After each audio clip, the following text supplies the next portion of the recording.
Imagine being able to play soccer game, even match or shooting penalties or free kicks with your real leg. Is it possible? Well, 11 Goals tried to make it happen. Keep in mind, the game is still in development.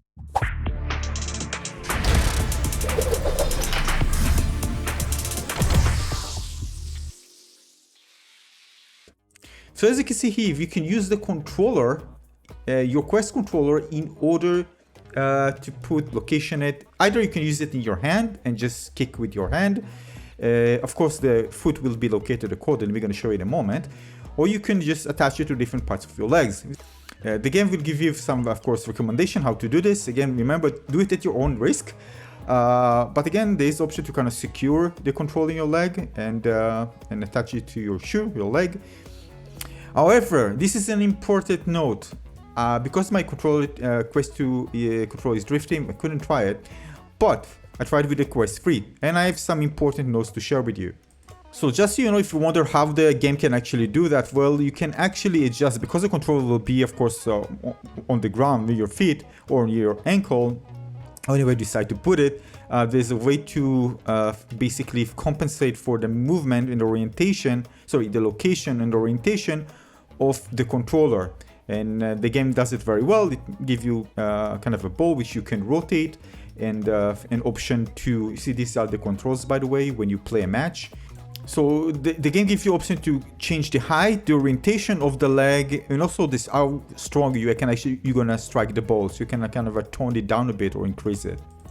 So regarding the controls, you can have different profiles. If you put it on the leg or put it somewhere else, you can actually choose a different profile. And you can see the different game modes. We're going to jump into it in a moment. You go to shoe settings, and then you can actually see if you can choose the orientation in the 3D space. Choose which foot you actually attach the controller to. I use the left controller, and I can attach it to both, either right or left foot. And I can rotate this one in order to, in this case, I'm holding it in my hand. So I can decide to rotate it accordingly, and also change the height and the kick power as well. You can see all the meters there. So yeah, nice degree of control. Now all the cool varieties of game modes that you want are there, including penalty kicks, which is amazing, free kick, wall, crossing, and you can even do a real match. Again, remember there's passing and stuff, ball smasher and match.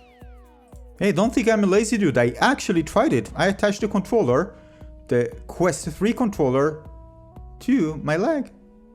Now, from that on, disappointment starts. Houston, we have a problem here. And one of the problem was, in my opinion, is because I'm using the Quest 3 that doesn't have the ring with the LED lights.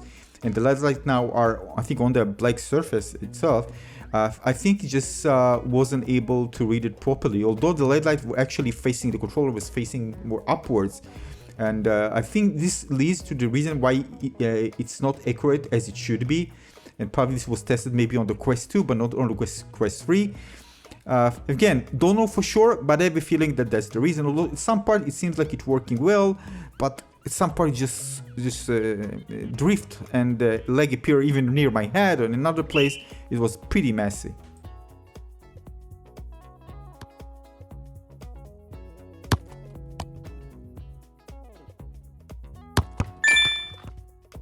So yeah, it started actually good, but eventually the leg just came to, I don't know, to where my head is, and it just drifted off, and I couldn't even get it back. Sometimes it went down, sometimes it just, it was actually a pretty terrible experience afterwards. But when it did connect, it felt great. And also tried connecting it to the left side of the leg, but this wasn't a good position. So again, having it on the top of the leg seemed like a good position, but still I had problem with it. The rotation of the, and kind of when I went back, the leg suddenly appeared near my head, and I'm like, what's is happening? Definitely, I don't want to fight with the game, right? I want to play and have fun, but definitely I see inconsistency. Maybe I got something's wrong, I don't know.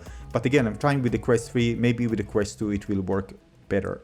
Alright, a few more interesting things. Here you can see me actually playing with the controller in my hand, and this is really not a great experience like that, because the leg is on the ground and you just feel disconnected.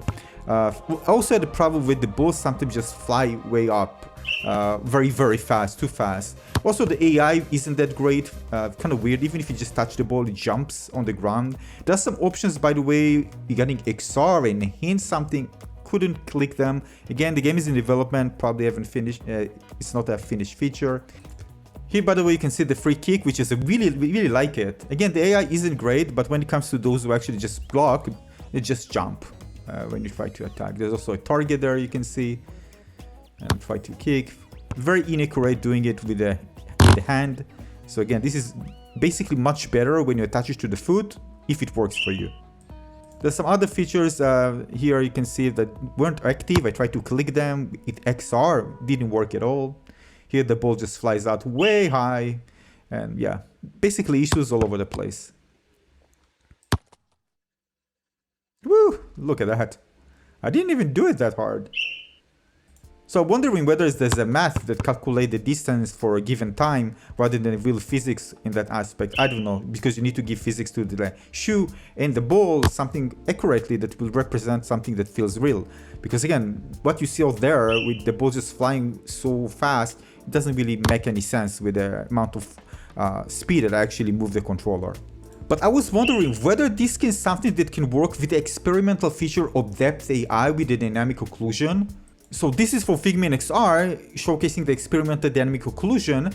You can actually see that if I put an object, I can actually put it behind my leg. They actually have a depth scan and can actually put object behind it. What happens if it can actually know the distance of my feet, and this is the only thing that actually move, and basically make the ball kick my real foot kick the real ball.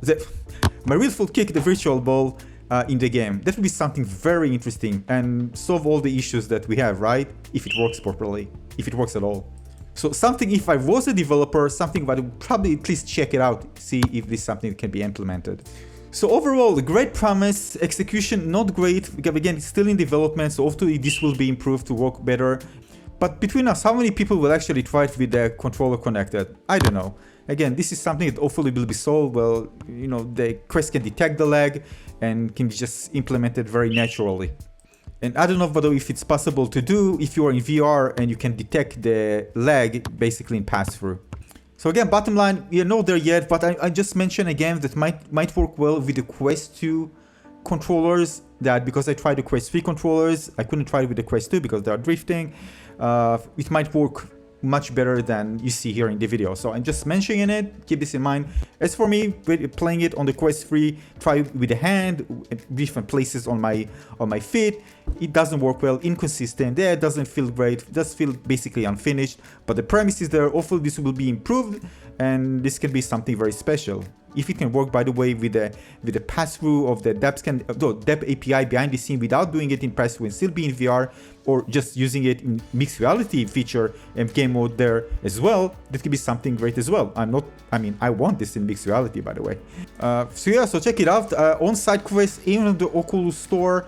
Again, it's an Apple version, keep this in mind. So when you search for it, again, at least at the time of making this video, close to proximity to the time I publish this video, you might find it on Apple. So at the bottom of your search, and that's it. Give a like if you find this one interesting and subscribe to my channel. See you on the next video. Thanks for watching.